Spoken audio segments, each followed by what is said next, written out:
are you doing? It's Saturday's today, and man, this might be a little bit late, but it's better late than nothing, right? I'm sorry guys, it's been very low on the Saturday's Frights lately. I've just been busy. What was I doing again? Oh, that's right. Saturday's Frights. That's what we're doing.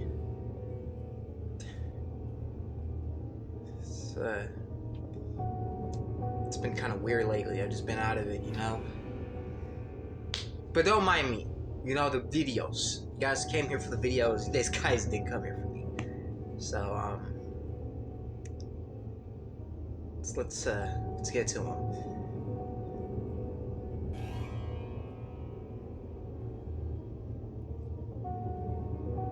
Why are you still here? Go watch the videos.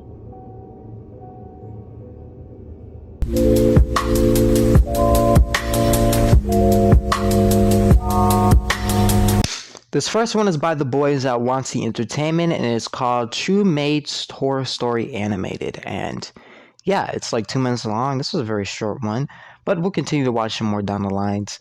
And without further ado, let's get into it. True Maid Horror Story Animated. We used to have a maid from Indonesia, and her name is Wati. Well, one night it was probably around 2 a.m. Everyone was sleeping. Suddenly, my brother and I heard my maid weeping. She was crying softly. We thought she probably missed her family in Indonesia.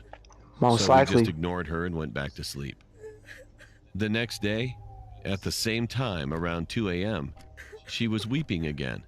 This went on and on for 3 months. Dang. And we told our parents about it, and everyone had the same thought. She probably missed her family back home.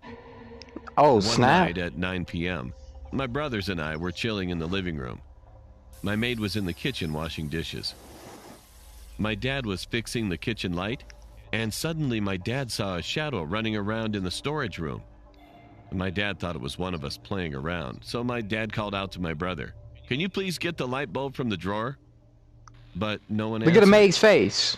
Then my dad shouted, "Hey, can someone help me out and get the light bulb for me?" Well, both of us ran towards my dad from the living room, which is on the opposite side of the storage room. Yep. Dang. Look at dude. He's scared now. Confused and asked us why we came from the living room. And we got goosebumps and walked into the storage room. We switched the lights on and saw that there was no one there. However, we saw the maid shaking.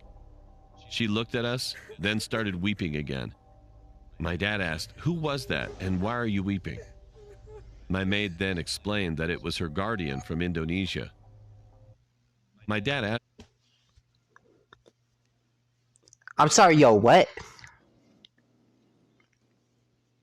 Yo, what? What you bringing to my house, bro? Like, hold on, nah, bro. We ain't about to just slip past that. Like, she didn't just say what she just said. Like, bro, I would crash out. Like, bro, what did you bring into the house, bro? Get out of here, bro. Like, hecky nah. Take it with you. Like, her to call him out. You better tell her to come with you. Hecky nah. My maid stated that it was not a human, but a spirit that was summoned to protect her. What the? After that, my dad brought us to a nearby hotel for the night and hired a spiritual hunter to chase the spirit away. Get rid of that. Following that incident, we no longer heard the maid weeping, and she was sent back to Indonesia 3 days after the incident. Enjoy your casa. Freaking over here inviting the freaking demons into my house, bro. What the freak is wrong with this maid, bro? But nah, I would have did a lot more than that. I would have knocked that maid up. Hey man, chill, bro. Violence is never the answer. But I'm telling you, if somebody does that to me, they move in as a roommate and they bring something to my house, bro. I'm telling you, I'm crashing out. Everybody's dead.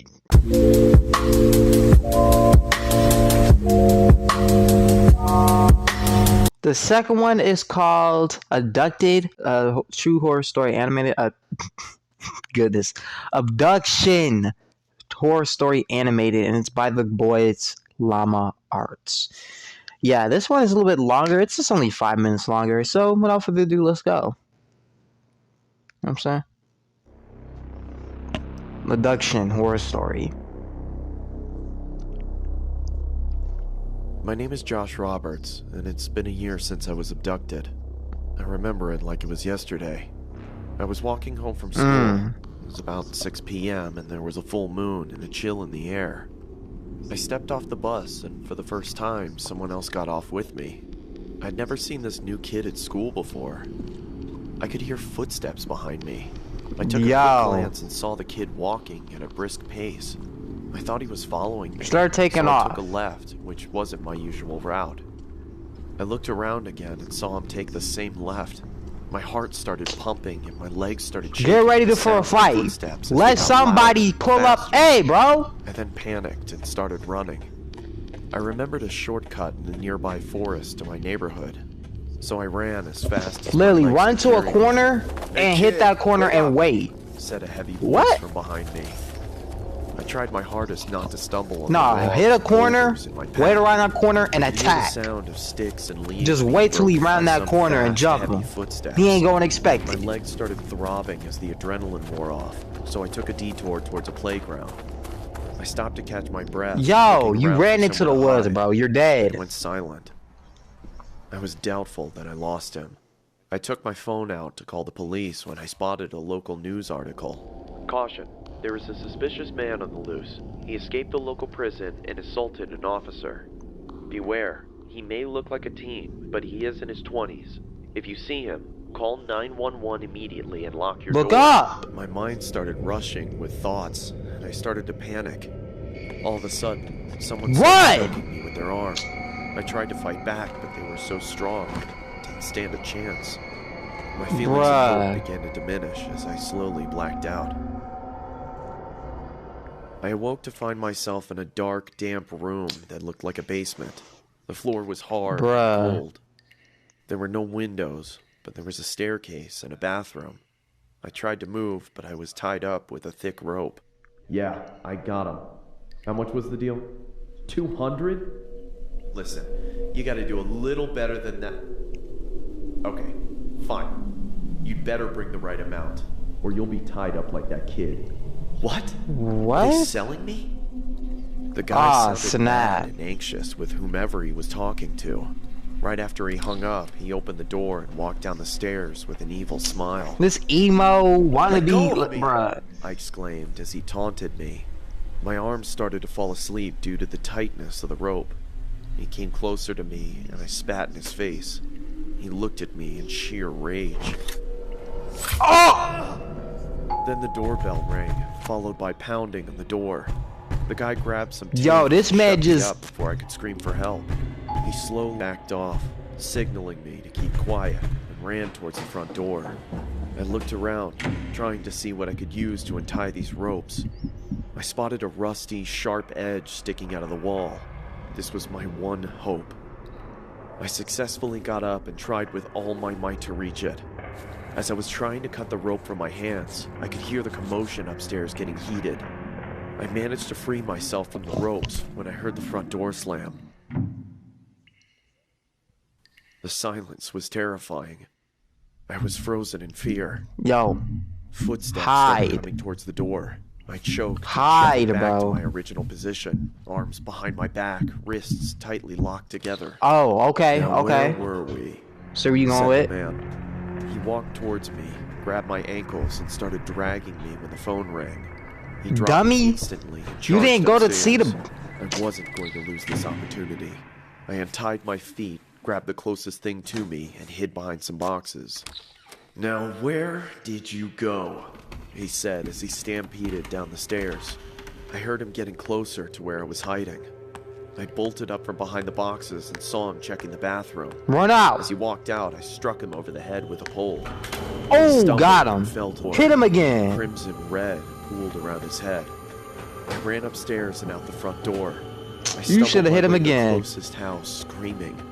A woman thankfully opened the door. She was shocked and fearful when she saw me. The police were called and I was rushed into the hospital. They're still looking for that man, even to this day. What the? Yo. Yo, I don't like it when Llama the Arts do that, like, that movie ending, bro. Come on, bro. So, did we ever catch the dude, or they said they never found him, so. I'm guessing not, right? Like, bro really was gonna take him out, though.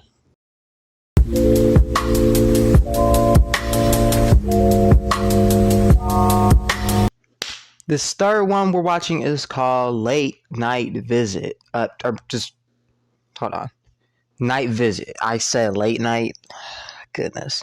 But it's called Night Visit, and it's a horror short film, and it's by a dude named Spencer. And yeah, 7 minutes, and let's get into it. A Spencer Keller film. Yeah, her name's Heather Feldman. Neighbor called in. They haven't seen her for a month or so. Alright, I'm already liking it. The production. Police! It was gonna be one of those videos where the screen is like this.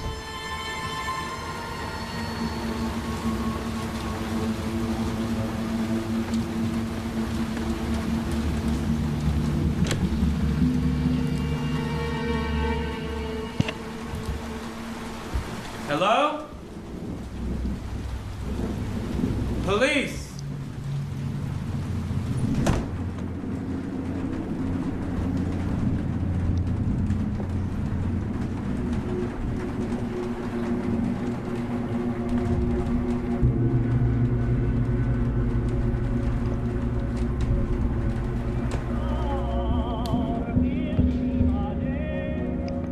Aw, hecky nah, bruh. Just in case, I'm calling backup.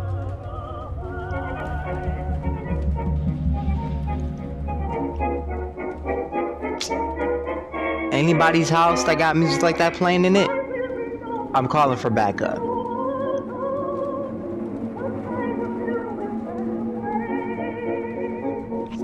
Your pretty smile will always linger on, though you are many miles away.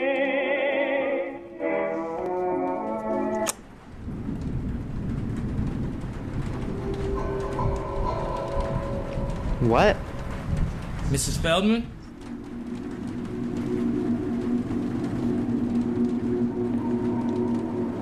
I can hardly see anything. What? Okay, no thank you. I'm out. See you later. I'm gone.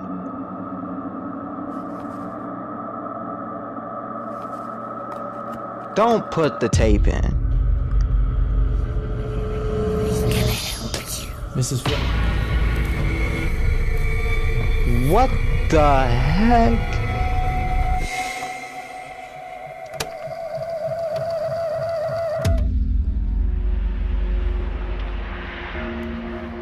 What the heck is going on, bruh? Hecky nah, bruh.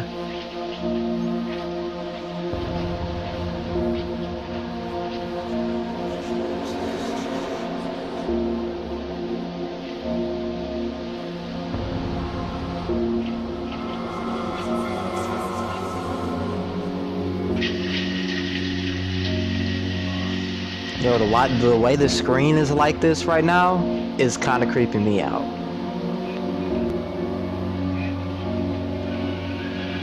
What the heck is going on here?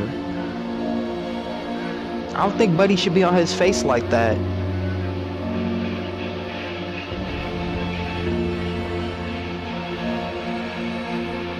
Yo, what the heck is she doing? Yo.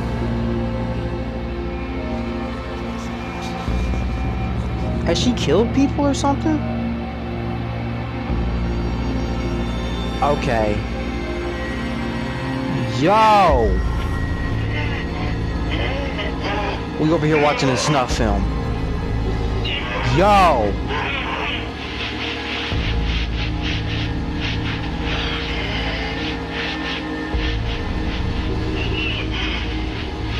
Yo! Bro, you ain't asking what's going on?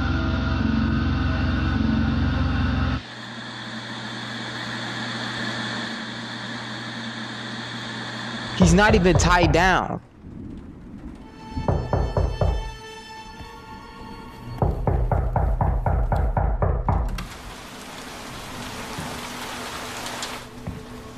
The heck?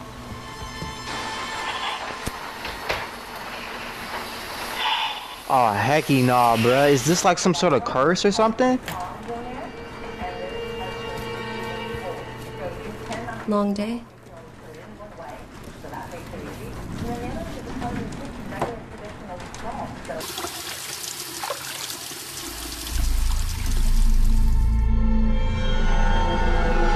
Yo.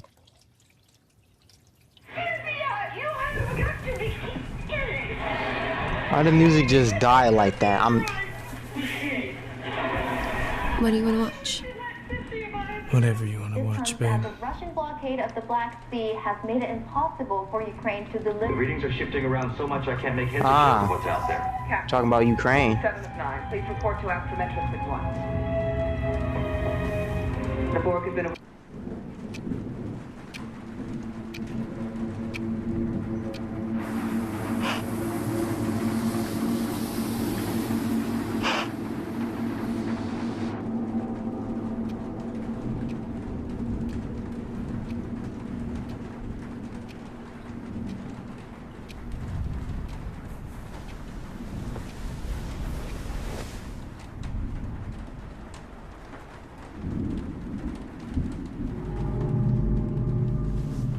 Bro. Don't tell me you gonna take out this girl, bro. Come on, bro. Phil? I know you tweaking after that last one. After that freaking video, man. Come on, bro. Don't go and repeat history.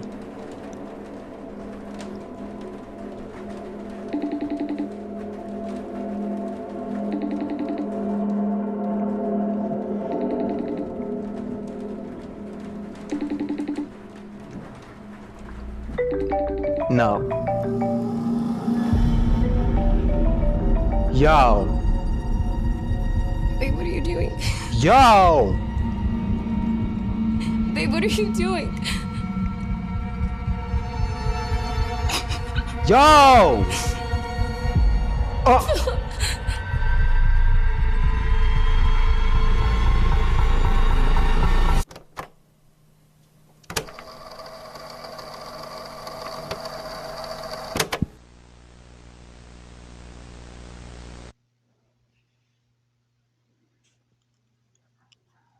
Buddy just aired out his own girl, bro. What? Yo, so was that like some sort of crazy curse or something?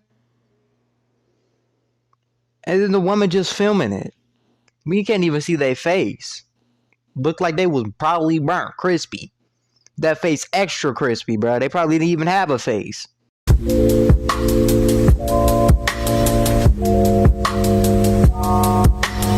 This one is called Honeymoon Horror Story Animated, and it's by our guys at IMR Storytime or Scary Tales, I'm pretty sure. So without further ado, let's hop into it, you know what I'm saying? Let's get into this. Honeymoons are meant to be a time of love. A time to enjoy the woman who just said yes to you. A time to finally look back on and remember. But mine turned out to be the worst experience of my life. Gosh dang. Tell me about it. My name is Noah Michael, and this is my story. It started on the 17th of July, 2007. Me and my lovely wife, Adriana, had just had the best day of our lives. We were also planning on going to the best honeymoon ever. And after thorough planning, my wife had suggested a place called Hearts Crossed Lovers. It was an island resort that was out of the country, and she said she'd seen it in a magazine a while back, and she thought it'd be the perfect place for us to start the rest of our lives. I remember saying, the review said there's so much love in the atmosphere, you could literally die. I wasn't really into the location. I don't like that. All I knew I don't like that. If we were together, I would They be might happy. literally die. So we boarded a plane the next week, and we went to the island resort. We reached the island resort, and the place was beautiful. Everything from the atmosphere to the hotel to the activities. Everything really screamed love. We settled in and began the best week of our lives. We did numerous couple activities as we enjoyed ourselves. I remember telling her, "You always manage to find the best places." She smiled at me and then replied, "I also managed to find the best person I could marry." I remember smiling really hard at what she said. This is going to be the first of many beautiful moments we'll experience together. We had been at the resort for 2 weeks, and me and Adriana knew that we'll be leaving soon, as we had only planned to stay for a month. That evening, there was a program for couples that was organized by the natives of the island. When we got there, we were met with other couples, and when the program started, the natives began to dazzle us with their tribal dances and songs. It was truly a beautiful sight. After an hour, the program was coming to an end, and one of the natives took the stage to give the closing remarks. It was a woman, and she said, "Now it is time to reveal the couple that Ubu has chosen." I was confused, and I began to ask my wife, "What's going on?" The heck? And she said, "Didn't you read the brochure? Ubu is apparently the founder of the island, and every 10 years, he picks a couple he has seen that their love is the strongest." I remember still being confused, so I said, "What?" And she said, "It's just a silly tradition done by the natives of the island."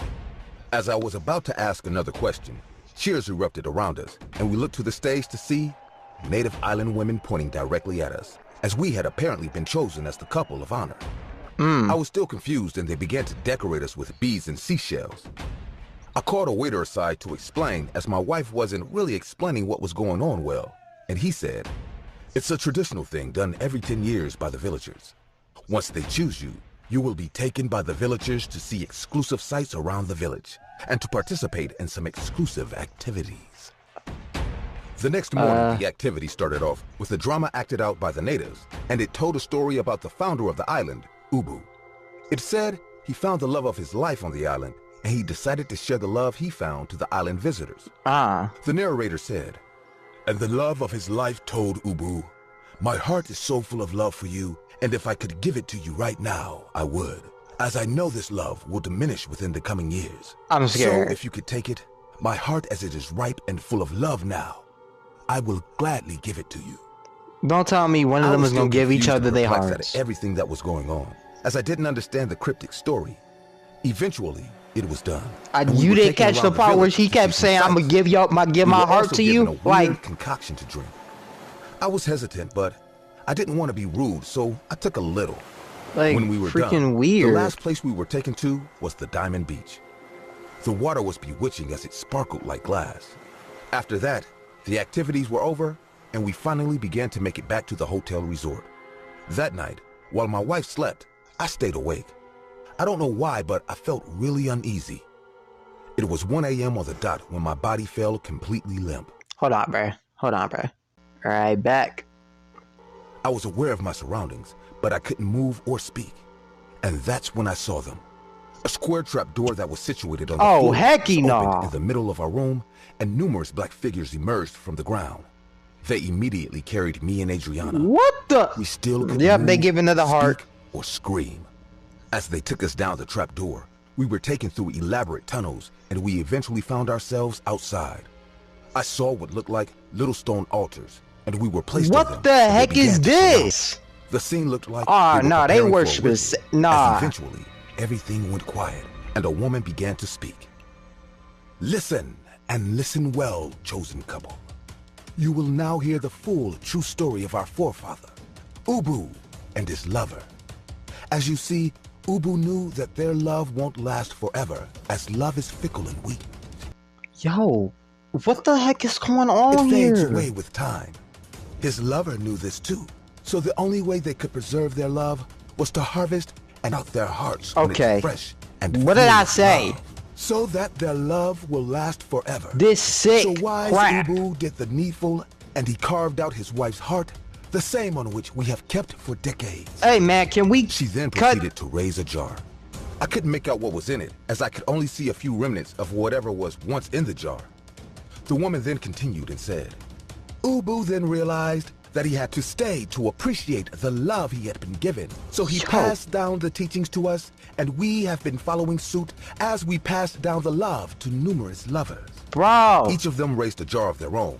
And this Yo! time, I could see clearly preserved human hearts in the jar. Some were rotting and some looked fresh. And that was the moment when I screamed. My wife Adriana began to scream too at that sight. I then heard the woman say, "The concoction is wearing off.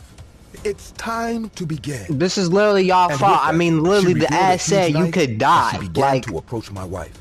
I began to struggle to move, but I couldn't, as what they had given us to drink was clearly potent.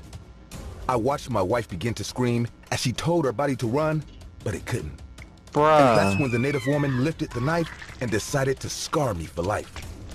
I watched her carefully carve off my wife's heart, and it didn't take long before my wife stopped screaming, and I saw her dead eyes stare at me. They then proceeded to take it. Yo, this is the most disturbing. The native woman then said, "Your love has been preserved, and it will be for many years to come." Bro. I then saw them use a little knife to carve a cross into my wife's heart. They then poured oil on it. What? And they proceeded to put it in a jar. What? When they were done, they turned to me and said, "What?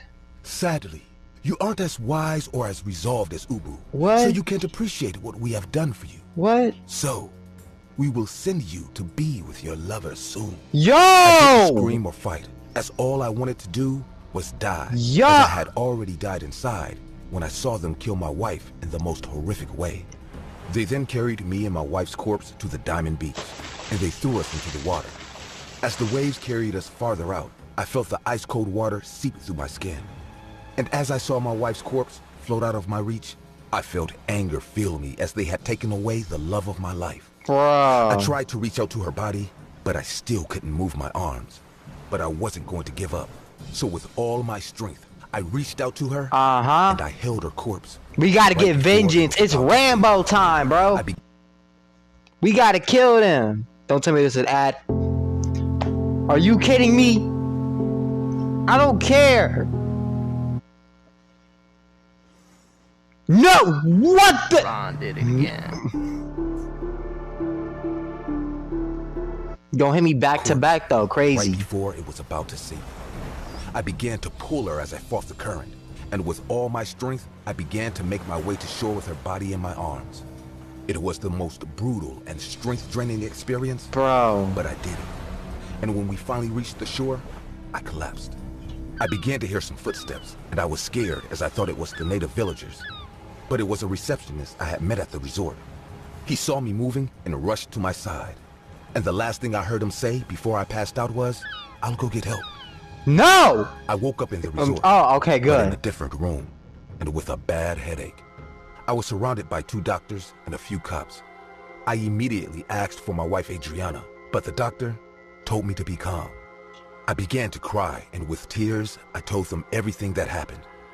Later that day, the village was raided, and everything I told them was true. Bruh. As they found the shrine, the altars, and over 30 preserved human hearts. Dude. The investigation took place, and it was revealed that the villagers had killed over 30 couples. I was given Adriana's body to bury, and taking it back home to bury was the worst feeling I ever experienced. Bruh. 14 years have passed, and nothing has changed. People tell me that I'm lucky to be alive, but there is no day I don't wish that I had died with my wife, as the only reason I fought was to get justice for her, and even then, it wasn't enough. But even though I still stand and breathe, when those people carved out my wife's heart, they carved out mine, as I feel nothing but emptiness in my heart. Man. And I know it's the only feeling I will have for the rest of my life. Nah, bro. They took away that man's soul, bro. Nah, bro. I would have had to go after him Rambo style, bro. I'm hopping out the window, escaping the hospital, getting weapons. I'm hunting them down. They're dead. Dude, nah, bro. I'm sorry. It's just you gotta sometimes take justice into your own hands. Alright? I'm not letting them get away with this. They're not gonna live much longer. So they can just break out and do it again. Alright, they're done. They're all done.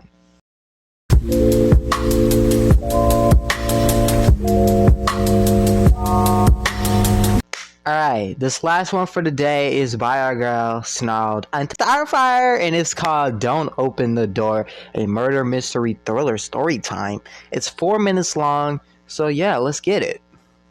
Stay tuned to the end of the episode for a special announcement. Oh, no, thanks. I'm Hey, good. I'm Sapphire. Want to hear something scary? You know I do, girl. You know I do. Why you think I'm here, honey? The peephole.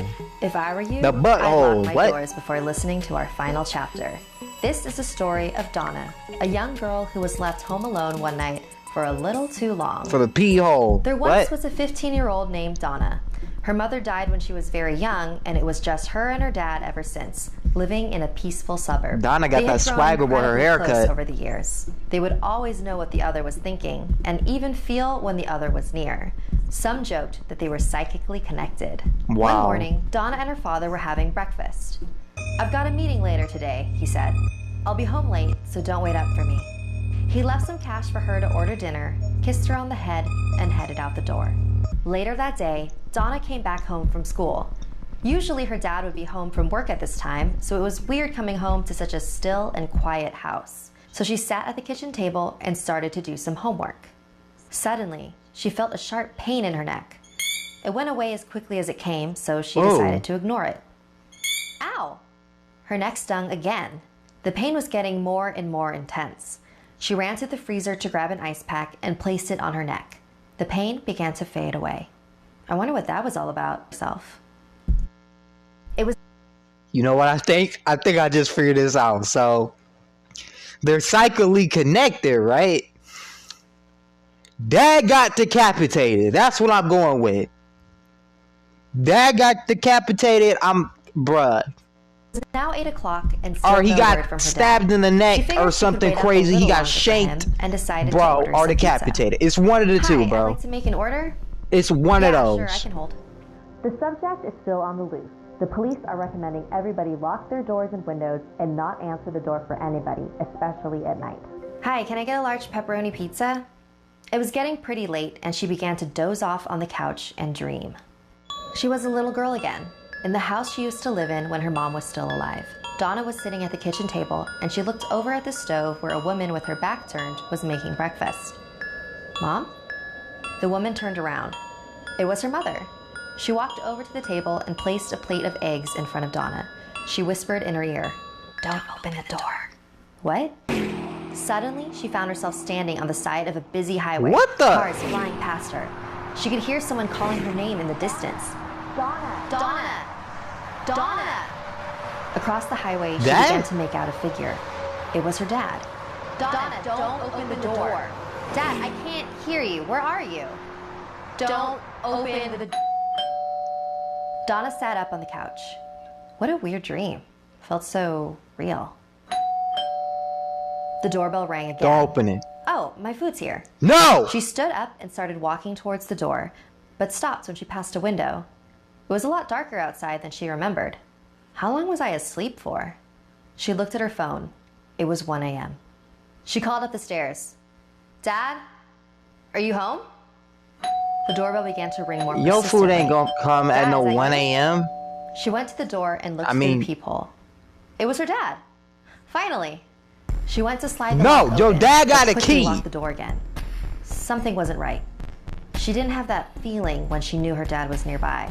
Then she remembered her father's voice from her dream. "Don't open the door." She looked through the peephole again. "Dad, are you okay? Did you forget your keys?" Right, someone your there parents with you? gonna open the door. "Dad, why are you acting really weird?" The doorbell kept ringing. "I need you to answer me. I'm not opening this door until you answer me." The ringing went on and on and on. She didn't know what to do. Call the cops! Eventually, she collapsed on the floor in tears and ended up falling asleep next to the front door to the seemingly never-ending bell. Donna woke up the next morning on the doormat. The doorbell had stopped ringing. "Dad, are you home?" No reply. She looked inside the peephole. Her dad was still there, staring at her just as he had the night before. Nah, that's a She that's a carefully opened the head. door and froze. Her father's head stared back at her. I knew it. On the ground. Yo! "I know you're all alone now." Ah, Thanks for hecky watching. nah. Do you have any ideas for future? I'm breaking whoever. Let them come in the house. Let them come. Let them come in the house. I'm ready to come up behind them or in front of them, snap their neck or stab them in the jugular. They're done, bro. Let them come in my fortress, my solitude. They're dead. They're gone. No heaven. It's over for them. Well, that was a good Saturday's Frights. I gotta give this one a 6 out of 10. It wasn't that scary, but it was pretty still interesting. So, yeah. So, hopefully next Saturday's Frights we'll do some more better scariness. You know what I'm saying? Some more scary stuff. But I have some things to continue with. See y'all later. Open up. This is the FBI. We know you're in there. We've tracked you to this location. We know you're in there. Open up.